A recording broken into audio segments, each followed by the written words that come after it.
He's one of the most celebrated racehorses of all time. After winning the US Triple Crown in 1973, he came right here to Toronto to finish his career. Today we're talking about the history of Secretariat and Woodbine Racetrack.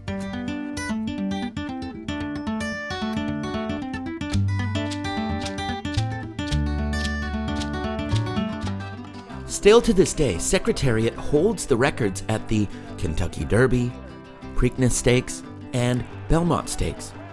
He was the 9th ever winner of the US Triple Crown, the inspiration of Hollywood movies, books, songs, and is argued by many to be the finest racehorse the world has ever seen. But to top off his illustrious career, it was chosen for him to race one last time, and that was in Toronto at Woodbine Racetrack. It's true, after winning the Kentucky Derby, the Preakness Stakes, the Belmont Stakes, he came right here to finish his career at the Canadian International Stakes race. People know Woodbine Racetrack as where the prestigious Queen's and King's Plate are run, where royalty visits, where Northern Dancer became the only Canadian-bred Kentucky Derby winner to also win the Queen's Plate, and where the Canadian International Stakes race takes place. And in 1973, Secretariat took to the gates at the Canadian International on a brisk October day at Woodbine to complete his legendary and iconic racing career. The choice to have Secretariat's final race be in Canada at Woodbine Racetrack was personal.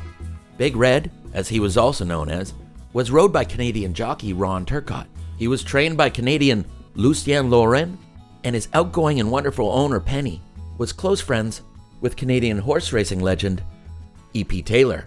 Seems that I'm a Canadian by birth, and so is Ronnie, and to come here with a real champion and finish his career in Canada, which Mrs. Tweedy, because I think it's a good sporting woman to let us come over here and see if we could finish the right way. Penny saw the global love and excitement around Secretariat and wanted to give him one final showing outside of the US. And the Canadian International Stakes race was the perfect choice to finish off 1973. When Secretariat arrived in Toronto days before the race, the world was there to greet him.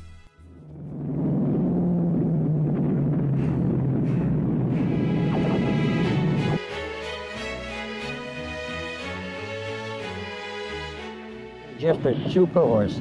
If everybody in the United States love him, and also in Canada, I certainly should love him too, don't you think? The world was enthralled with what announcer Chick Anderson called a tremendous machine. His US Triple Crown made him a legend, but the way he dominated the Belmont Stakes that year truly showed the world he was something special.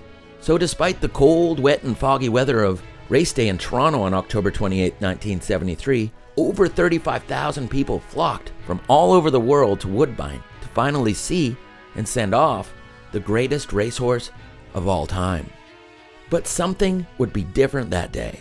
Canadian jockey Ron Turcotte wouldn't be eligible to race. He had just been given a suspension from a prior race. And the memorable owner, Penny Tweedy, Lucien Laurin, and team would decide to have Hall of Fame rider Eddie Maple take the reins instead. Ron Turcotte is remembered as one of the best jockeys of all time, starting out in New Brunswick, working his way up to the winner's circle of the finest races in the world. He didn't get to ride on that cold day at the Canadian International Stakes race at Woodbine, but through the years, he was there at Woodbine Racetrack alongside the likes of Northern Dancer and countless other beautiful horses. When jockey Eddie Maple lined up at the starting gates with Secretariat, the day was chilly and bleak, but the race will be remembered as a beautiful tip of the cap to the year of the tremendous machine. Kennedy Road has the lead. Secretariat closing up alongside. Kennedy Road by a half a length. Secretariat is right there with him. Again for 7 lengths. And twice lucky third. Presidio Cross. Triangular shift. Eight pound is on the outside. And there he goes. There he goes. Secretariat on the outside. Heading around the turn. Secretariat has the lead. Kennedy Road is second. It is all Secretariat. Coming to the head of the section now in front by about 6 lengths of Kennedy Road second.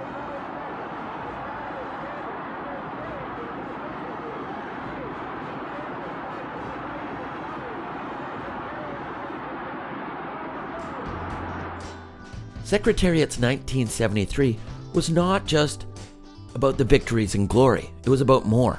The interest he garnered was not solely that of horse fans. It was the creation of new fans, of children, families, and cementing his place in popular culture. He's so good looking. He captures the imagination of not only the race fan, but the children. The children are crazy about this horse. I want to see Secretariat.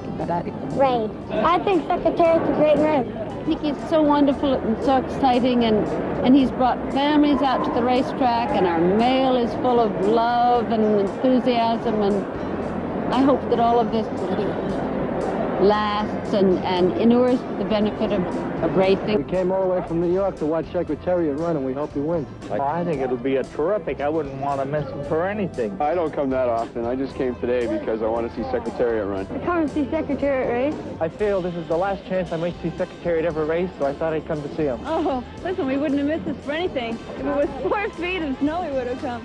On that cold day in Toronto in October, Secretariat brought together people of all walks of life, all proud to be able to say they bid him a fond farewell at Canada's prestigious Woodbine Racetrack.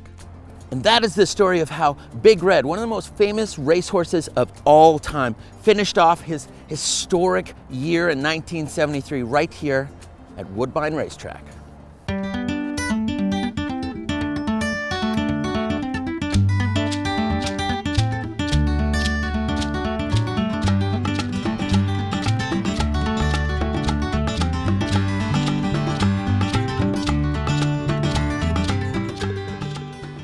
It's always really cool to be here at track level, although I always find myself a bit intimidated looking to see if some of those beautiful horses are coming my way.